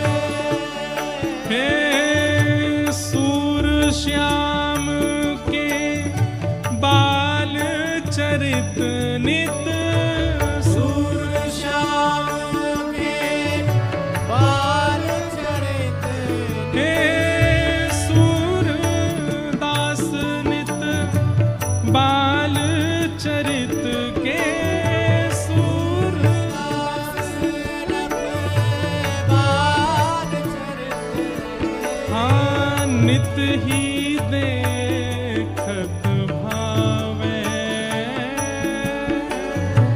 नित ही देखत भावे।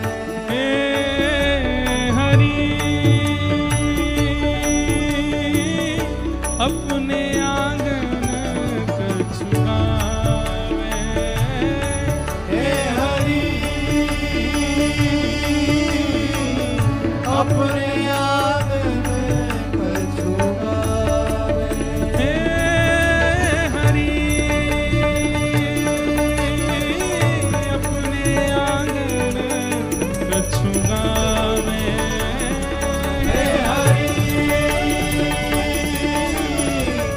अपने आंगन कछु गावे। बाह उठाए कारी धौरी, बाह उठाए कारी धौरी, हे गैयन तेर बुलावे,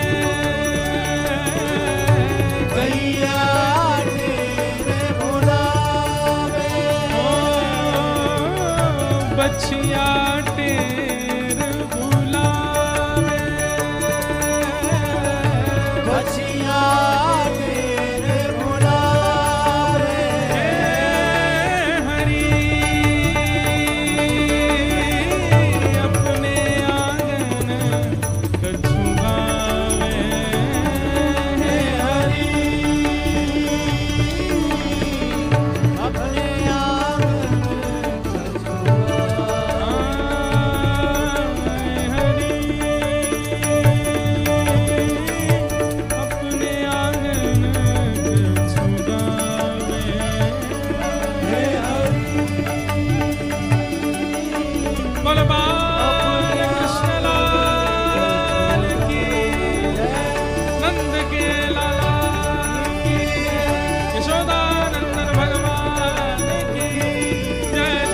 कछु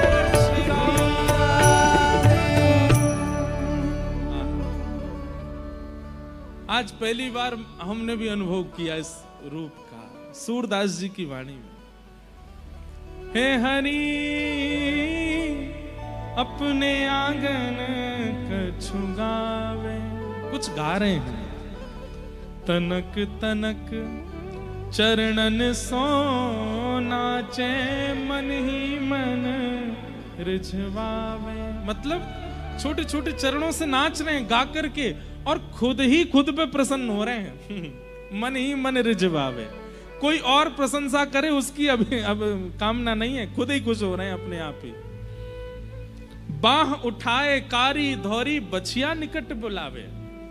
बछियान को बुला रहे हैं अपने पास और फिर बछियान के कंधा पे हाथ धर के बैठे हैं। थोड़ी देर बाद मन में आ रही है कि मैं नंद बाबा को दिखाऊं कि बाबा देखो मैं भी बछियान ने पकड़ लाऊं, मैं भी चरा लूं। अब मुंह को चरावे दो।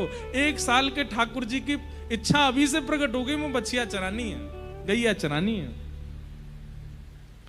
कब हुक बाबा नंद पुकारे, कब हुक घर में आवे। जैसे एक बालक होता है ना, वो कुछ क्रिया करने के बाद अपनी माँ को ढूंढता है, पिता को ढूंढता है, और जिस कमरे में वो हैं वहां झांक करके देखेगा और बुलाएगा, और जब आएंगे तो फिर उनका हाथ पकड़ के ले दिखाता है, देखो मैंने ये किया। ऐसे ही ठाकुर जी गैया बछियान के कंधा पे हाथ धर के बैठे, ये दिखाना चाह रहे हैं नंद बाबा को, लेकिन बाबा नहीं दिखते तो वापस आके बैठ जाते हैं। थोड़ी देर बाद ठाकुर जी को मन भयो ये बछियां आई हैं, इनको कुछ खवाता हूं, तो माखन तनक आपने कर ले। अपने कर में माखन लेके सीधे नहीं पवा रहे, तो कहा कर रहे हैं तनक बदन में नवावे, अपने बदन पे लगा रहे हैं। और फिर उसको छोटी छोटी बच्चियां जीभ निकाल के चाट रही हैं, सो गिलगिली है रही है, ठाकुर जी को हंसी आ रही है तो गिर रहे हैं। और फिर प्रतिबिंब में खुद को देखते हैं, तो आज बछियान को लेके गए हैं प्रतिबिंब के पास।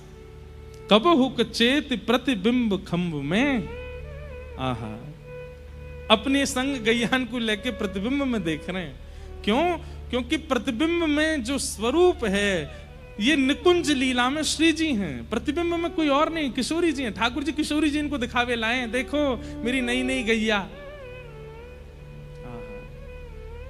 और प्रतिबिंब में दिखने वाले अपने स्वरूप को लौनी लिए खवावें, उनको भी मक्खन खवा रहे हैं।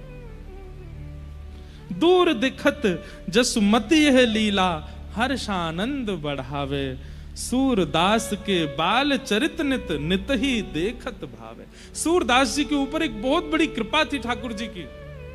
बंधुओं एक बात सुनिएगा हमारी, सूरदास जी के प्रकट नेत्र नहीं थे, पर सूरदास जी ने जिस दिन श्रीमद् वल्लभाचार्य जी की शरणागति ग्रहण की, दीक्षा प्राप्त होते ही सूरदास जी को ठाकुर जी का बाल लीला दिखनी प्रारंभ हो गई। दीक्षा का मूल रूप क्या है?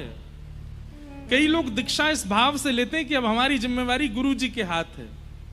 नहीं, दीक्षा प्राप्त होते ही आपको भगवत अनुभव होना प्रारंभ होना चाहिए, जैसे सूरदास जी को होता है। सूरदास जी को ऐसी ऐसी लीलाएं दिखती हैं जो कहीं लिखी नहीं हैं, लेकिन वो लीलाएं सत्य हैं, ठाकुर जी ने वो की हैं। गुरु कृपा इसी को कहते हैं। सूरदास जी को बाल स्वरूप का दर्शन हो रहा है, मधुर गोपाल जी के दर्शन हो रहे हैं। ऐसे लाला अपनी लीला कर रहे हैं। बोलो बाल कृष्ण लाल की।